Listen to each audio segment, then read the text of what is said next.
I really like the title Allie gave this book, Finding Our Words, Words That Made America. I mean, there's this emphasis on speech. And I think that one of the dangers we have today is we don't know even how to disagree with each other anymore.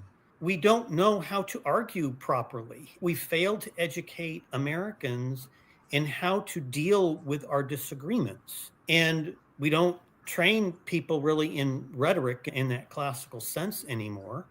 We just have our own competing emotions that we just throw out.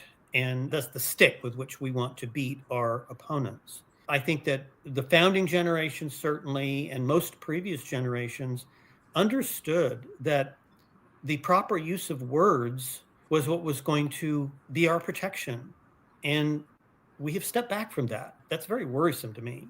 Orwell was, of course, the great of recent generations who clearly told in a fantastic story what happens when words are distorted, misused, forgotten, forbidden.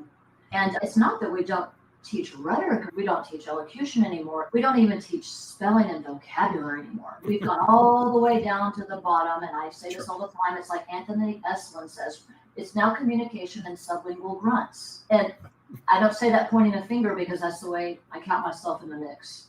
But I titled that Finding Our Words because I was finding my words for the first time, really. I mean, I'd always known, I could recognize what was a beautiful speech. I recognized beautiful writing, but I never knew the cord, the thread that connected all of them and how it happened.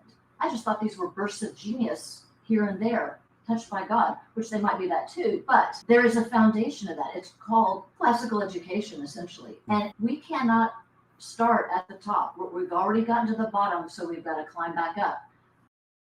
Visit MountTitanoMedia.com today for resources for a superior education at home and school.